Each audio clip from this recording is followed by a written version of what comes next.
Are you ready for the new year? Because I really don't know if I am, but let's just talk about my January TBR anyways.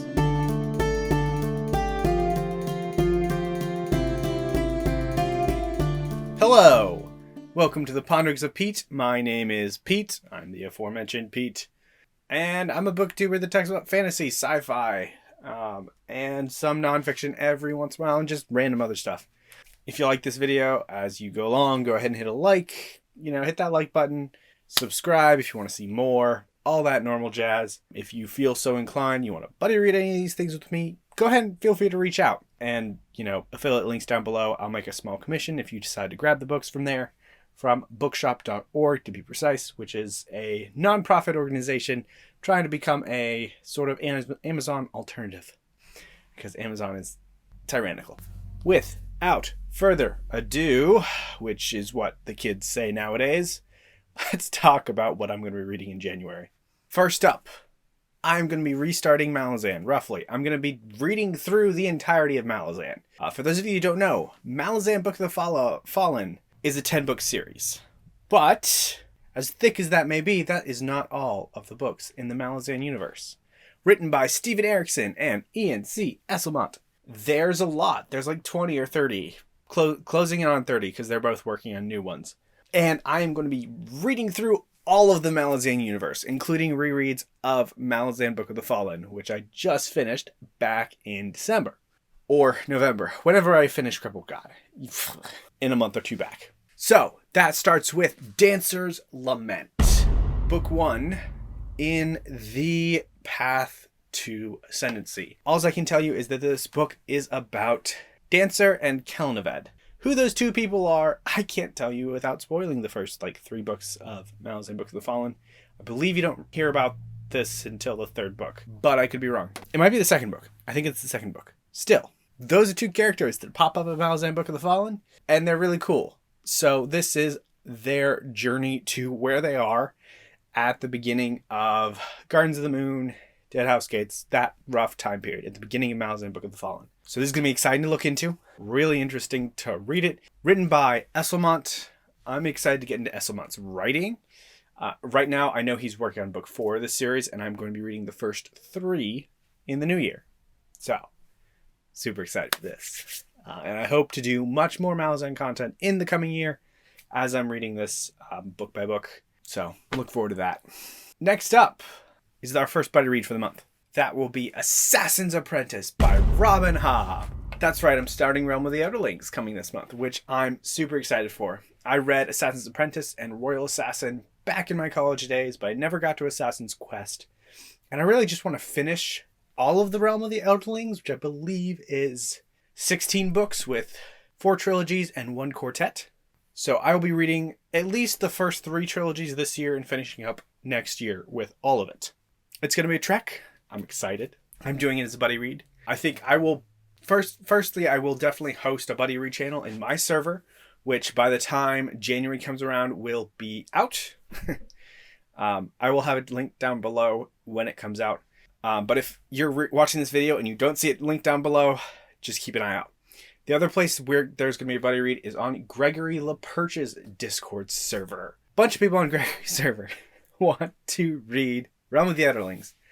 And that's kind of where we hatched this plan to read it. I believe we're doing 3 break, 3 break, 3 break until we reach the dragon. We'll do 4 break probably.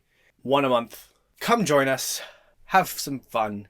Take a chance. Read the Realm of the Outerlings with us. It's going to be exciting. There's going to be pain. Realm of the Outerlings is very sad, especially the Farseer trilogy, which is what we're starting with. It's a very sad trilogy. It is about a boy at the time named Fitz.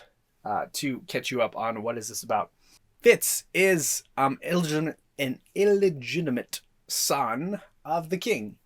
Instead of getting killed at birth, which I think is a practice, he gets raised to a certain extent by the stable master, and then he is given off to be an apprentice to the royal poisoner, the assassin.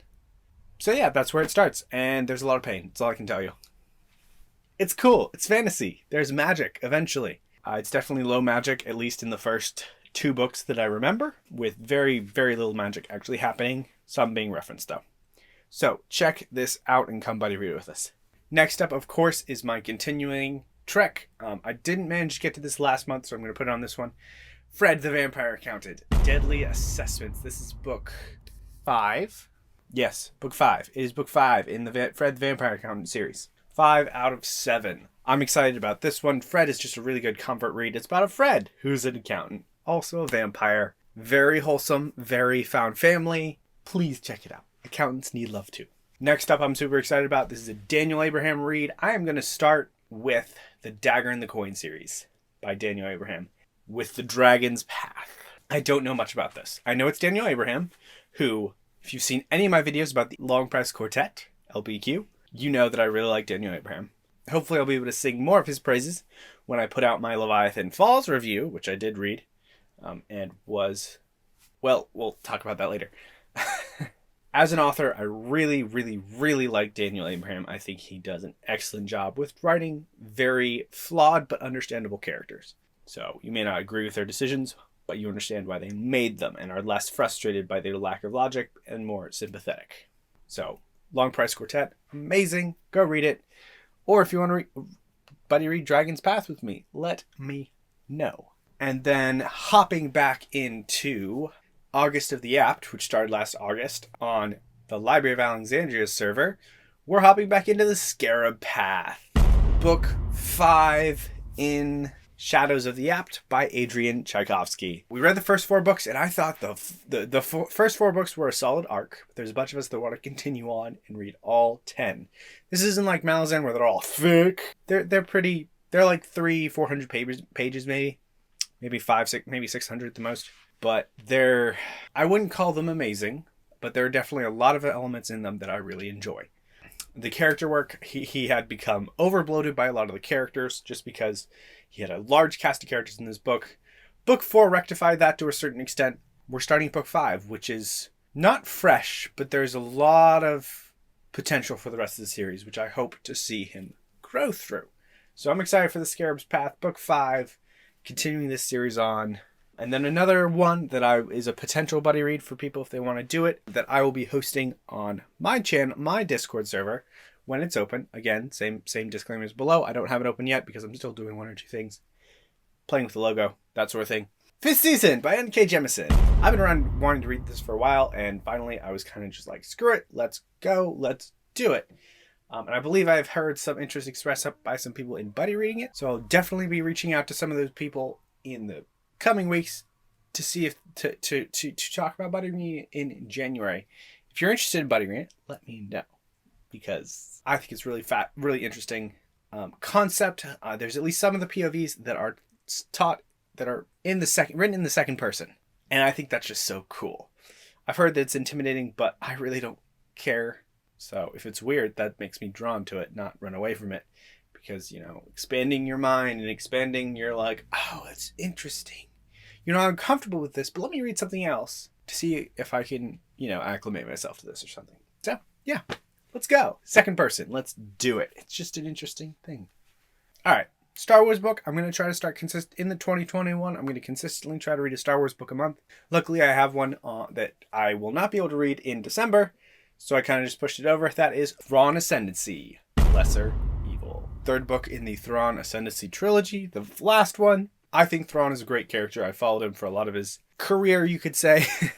Timothy Zahn is an excellent writer, and I really enjoy the way he writes in the Star Wars universe. I got the book. I'm going to read it in January if I don't get overwhelmed. So, trying to read more Star Wars books because I have a lot of them. Just, it's a big challenge to get through. Next up is one that is a surprise because I've made a review about it. Wasn't on my TBR, but I put it there in December, and now I'm reading the sequel. And that sequel is Flamefall by Rosaria Munda. Really, really, really enjoyed Fireborn. It was brilliant, I thought, in a lot of different ways. Definitely check out Fireborn. I have a review right here. Basically, post-revolution country based off of Plato's Republic, which, if you don't understand that, don't worry. You don't need to understand Plato's Republic to actually read this book. It's kind of just more of an Easter egg than anything. They're they overthrew their aristocratic overlords, and now they're trying to do better. Two kids that were kids at the time of the revolution from completely different backgrounds have become essentially elite warriors at the end of schooling in this society. Now they have to deal with things. The first book really dealt with these two main characters' pasts. It was fascinating to look at. Fascinating to see them deal with their past. I really expect this next one, Flamefall, to deal with more external issues. I mostly focus on the present, if not the future. I think it'd be interesting to see if they did a past, present, future type of thematic dealings. I think that's just kind of like the natural progression of thought based on the story that was presented in Fireborn, because a lot of the plot threads, I would say the plot threads are significantly wrapped up, but the threads that are left hanging point to. This is how the next book is going to be thematically presented. And the final book I'm going to read this month is Infinite Jest. That's right. I am going to tackle Infinite Jest finally. I am postponing Gulag Archipelago for the time being, as well as maybe 1984, but we'll see. Check out the January wrap-up to find that out. But Infinite Jest, I'm just going to go for it. I'm going to try to take 2 months to read it. This book, if you don't know, this is a literary, just mind-melting book. It's technically sci-fi, also considered literary fiction. Its structure of how it tells its story, the narrative structure is super, super different. Chapter headings are years, but they're subsidized years, so the years are named after, like, the Whopper. Year of the Whopper is one of them. It's crazy. The dude that wrote this book changes voice constantly. One of the chapters that I've read felt like a run-on sentence when I read it, but I went back and read it again and it wasn't. But it was completely in slang from the perspective of a druggie on the streets of Boston. I think it was Boston. You can never tell. It is insanely detailed. There are hundreds of pages of footnotes. Like half of this, I think it's like a 900-page book, and 100 pages of it are footnotes for the copy I have. It's wild. Super intimidating, it's weird, so obviously I want to read it. I'm going to tackle this and see how it goes and tell you guys about it afterwards. It's going to be a super interesting book. I expect to half understand stuff, but I'm used to that. Thank you, Malazine. If you want to read any of these with me, let me know. I'll be around. I'll have a Discord server at some point. Hopefully that'll be a New Year thing that pops up along with Patreon, or that's the plan currently, is to release them both in the new year. What are you guys starting the new year with? Do you have a specific book that you think is going to be a great book for the new year? What do you have certain series that you want to start in the new year or finish? Let me know, and remember to get some sleep, because you're awesome and because rest is super, super important, especially after spending a lot of time with family on holidays. So get some rest, guys, and have a happy new year.